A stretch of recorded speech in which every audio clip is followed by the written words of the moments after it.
Hey guys, welcome back to my new video. आज के video में हम लोग पढ़ेंगे सब्जेक्ट्स के बारे में। हम लोग देखेंगे कि सेंटेंसेस जो होते हैं ना, वाक्य जो होते हैं, उसमें किस तरह के सब्जेक्ट्स होते हैं, सारा हम लोग चेक करेंगे। अगर आपको सारे सब्जेक्ट्स के बारे में जानना है कि हाँ, आइडेंटिफाई करना है कि हाँ इस तरह के भी सब्जेक्ट होते हैं, उस तरह के भी सब्जेक्ट होते हैं, तो मेरे प्रीवियस वीडियोस को आप चेक कर सकते हैं। उसमें भी मैंने बहुत सारे सब्जेक्ट्स के बारे में बता रखे हैं।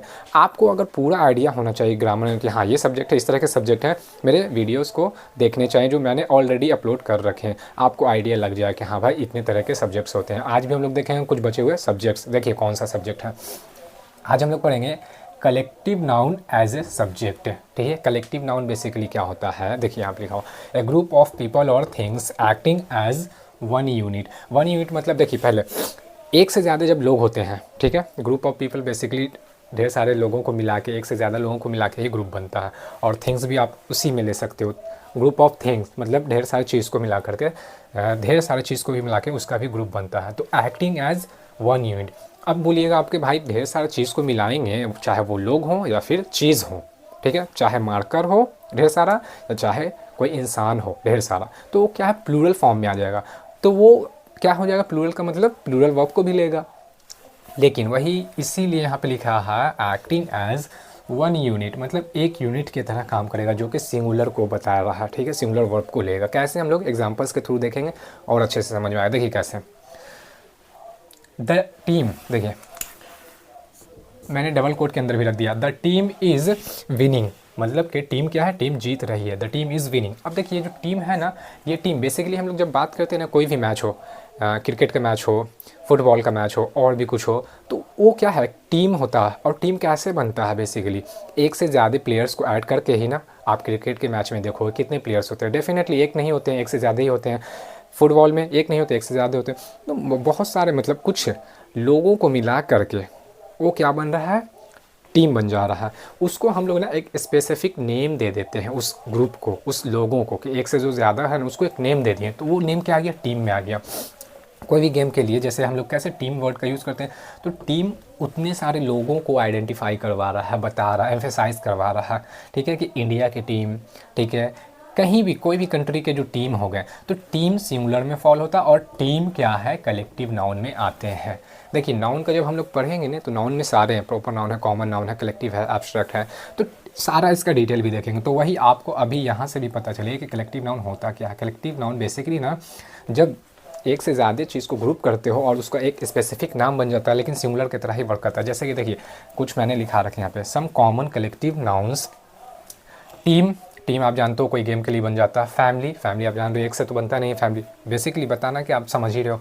कमेटी आप जानते हो, कमेटी भी कोई मोहल्ला होगा, सोसाइटी, वहाँ पे कमेटी होता है, कुछ लोगों का मेंबर, मतलब लोगों से मेल मिलाप बनाए, बात किए कि हाँ यहाँ पे शांति भंग नहीं होना चाहिए, कुछ भी, मतलब किसी भी चीज़ को, पॉल्यूशन या किसी भी चीज़ को लेकर के देख रेख करने वाला एक कमेटी हो गया, तो उसको कमेटी हो गया। लेकिन ये एक कमेटी इतने सारे लोगों को आइडेंटिफाई करवा रहा होता है और सिंगुलर की तरह वर्क करता है। ग्रुप क्या है, ग्रुप भी बनता है, बोलता है ना, आप लोगों का ग्रुप है, आपका वो ग्रुप के दोस्त, वो जो दोस्त है आपके ग्रुप का है, ऐसे। ठीक है, ग्रुप।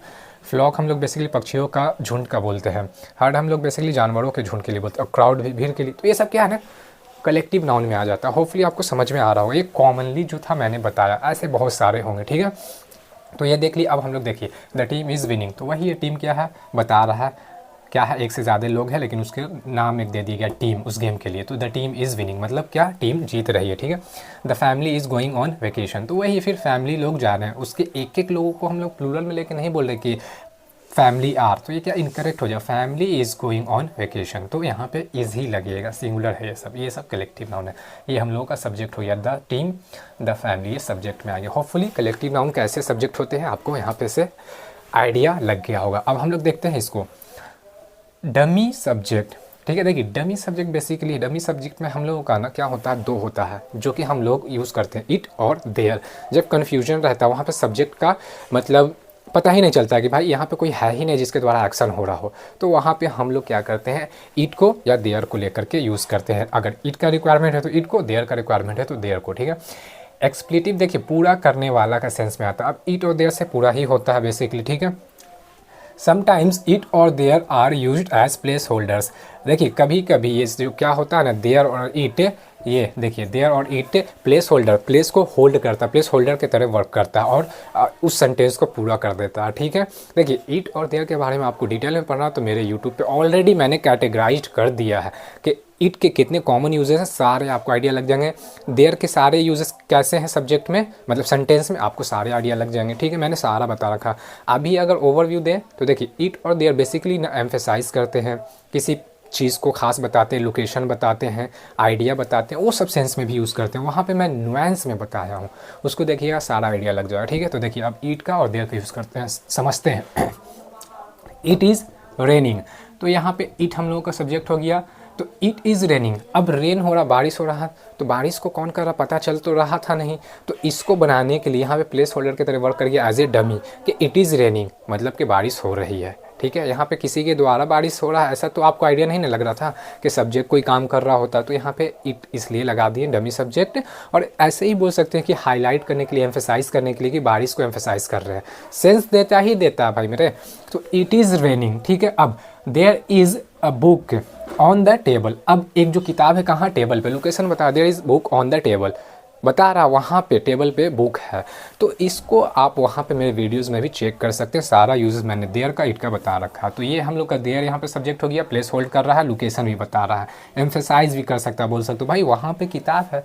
सेंस आप कैसे भी निकाल सकते हो समझने के लिए, लेकिन वहाँ पे आप टोन भी देखो कि वो जो बोलने वाला जो आपको बता रहा है देयर इज़ बुक, कौन से टोन में बता रहा है, किस सेंस में बता रहा है, वहाँ उसके अकॉर्डिंग निकलता है। निकालने वाला ज़ोर से आवाज़ को थोड़ा भारी करके बोलिए भाई वहीं पे तो है, तो एम्फेसाइज करवा रहा है बहुत कुछ, लोकेशन को भी एम्फेसाइज करवा, ऐसे बोल सकते हैं। तो ये ईट हम लोग का सब्जेक्ट हो गया, देर हम लोग का सब्जेक्ट हो गया।